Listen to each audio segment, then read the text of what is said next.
Welcome back. Thank you for your company this morning. The Albanese government is under pressure to come clean on this year's migration target as ugly anti-immigration rallies turn the spotlight onto population policy or lack thereof. Joining us to discuss today's headlines is Minister for Employment Amanda Rishworth and Shadow Minister for Small Business Tim Wilson. Good morning to you both. Happy Tuesday. Amanda, look, this is a really tricky thing to discuss because there are people with legitimate concerns about whether this country can handle more migrants, but those concerns really got lost over the weekend by those very ugly and very racist scenes. Do you think your government needs to do better in handling this issue? Well, firstly, I would say that there should be no excuses for people behaving badly like we saw on the weekend, making people feel uncomfortable in their own communities. So I think we all need to stand up and say that there is no place to be calling for people, particular groups of people, if they don't look like you, to be excluded from this country. So I'll just make that point. When it comes to migration policy, we've been doing a lot of work when it comes to migration policy.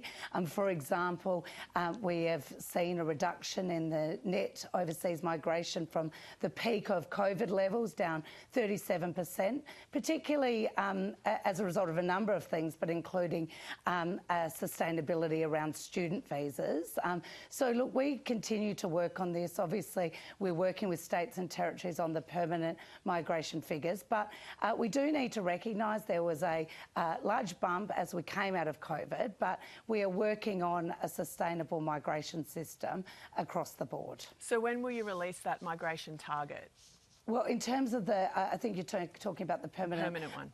Permanent migration target. I think, as Minister Burke said, I think it is very soon. We are working with states and territories on that, but that target will be released shortly.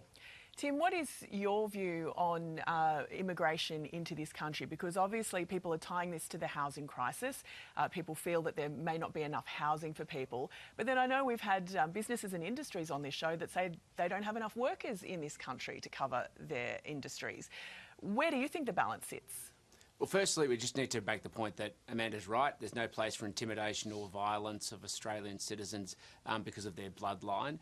But people, of course, are entitled to voice their opinion about these issues because they're part of shaping the future of our country. And my view is clear. We need sustainable migration where we have a pathway where migration works for the future of Australia. And I think that's what the overwhelming majority of Australians want. But that's easy what to say, but how do you do it? Well, and that's the thing. It's got to be managed where the volume of people coming in is matched by the investment in public resources and the volume of housing. Today there's a report out showing the government's well behind, 40,000 homes behind in terms of the homes Australians need.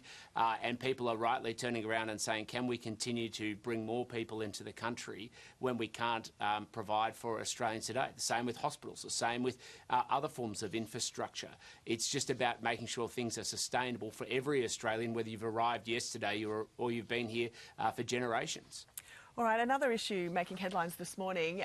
If you live in the suburbs, you'll know that there are more and more e-bikes taking over the roads. Some of them seem more like motorbikes than bicycles. So now some independent MPs want more regulations to classify them as road vehicles. Amanda, given we know there's a surge in injuries, even fatalities, is this something your government would get behind? Well, firstly, I would say there is, obviously, with new technologies, a whole lot of different type of vehicles on the road, and e-scooters are some. I've seen some contraptions. I'm not sure what I would classify them as. But, look, it is predominantly a state and territory responsibility around regulation. We're always there to help state and territories. But, you know, of course, this needs to be led by states and territories around the safety on our footpaths. But I do understand the concern because there is challenges on footpaths now about how do you share them, but predominantly this is a state and territory issue.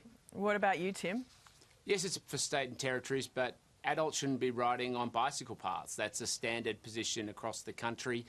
People should be riding on roads unless they're under the age of 12. Certainly that's the rule in Victoria. People need to be wearing helmets. They need to be showing appropriate caution. They need to be respecting the road rules. And the government, state governments and police should be doing the appropriate thing to enforce that as part of ordinary road rules. OK, we've done federal government, we've done state government. Let's talk about councils, because this is a council money grab gone way too far. North Sydney Council considering asking large groups to pay to use public parks. Amanda, they reckon schools and personal trainers and dog walking businesses are taking advantage. What do we pay rates for? Well, look, there's probably a reason I didn't put my hand up to run for local council, but I would start by saying that I'm going to start with a very principled view. Public land should be public land. Of course, you know, from time to time, councils might need to manage how that public land is shared, but ultimately public land should be public land. Tim, quickly, does it pass the pub test? It doesn't pass the pub test unless using it for a commercial purpose. And then, of course, if you're part of a small business using it for a commercial purpose, then there should be some discussion. So personal trainers are fair game? That's an interesting conversation. We've had that in Melbourne a couple of times, and in the end they've come to an accommodation, but I don't know the terms. All right, Tim and Amanda, thank you both for joining us.